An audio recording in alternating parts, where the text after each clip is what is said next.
Iga loom peab õppima. Kui ei õpi, ega ta siis kaua ei ela. Süüakse ära.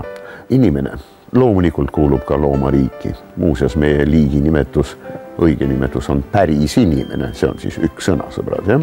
Olen eluaeg õppinud inimestelt, raamatutest, filmidest, miks mitte, loomulikult jutustustest ja päris kindlasti igasugustel loomadel. No näiteks, ma olen õppinud loomulikult ka jääkaru proual Vaidal seda, et kõikidele lastele, jääkarupoegadele ka, kõike seda, millest sõltub ja jääb sõltuma nende elu, tuleb õpetada meelitades. Jumal, kuidas Vaida näitas Friidale, et vees on tore olla 2 nädalat järjest ja siis Friida hakkas uskuma ja leidiski ennast veest.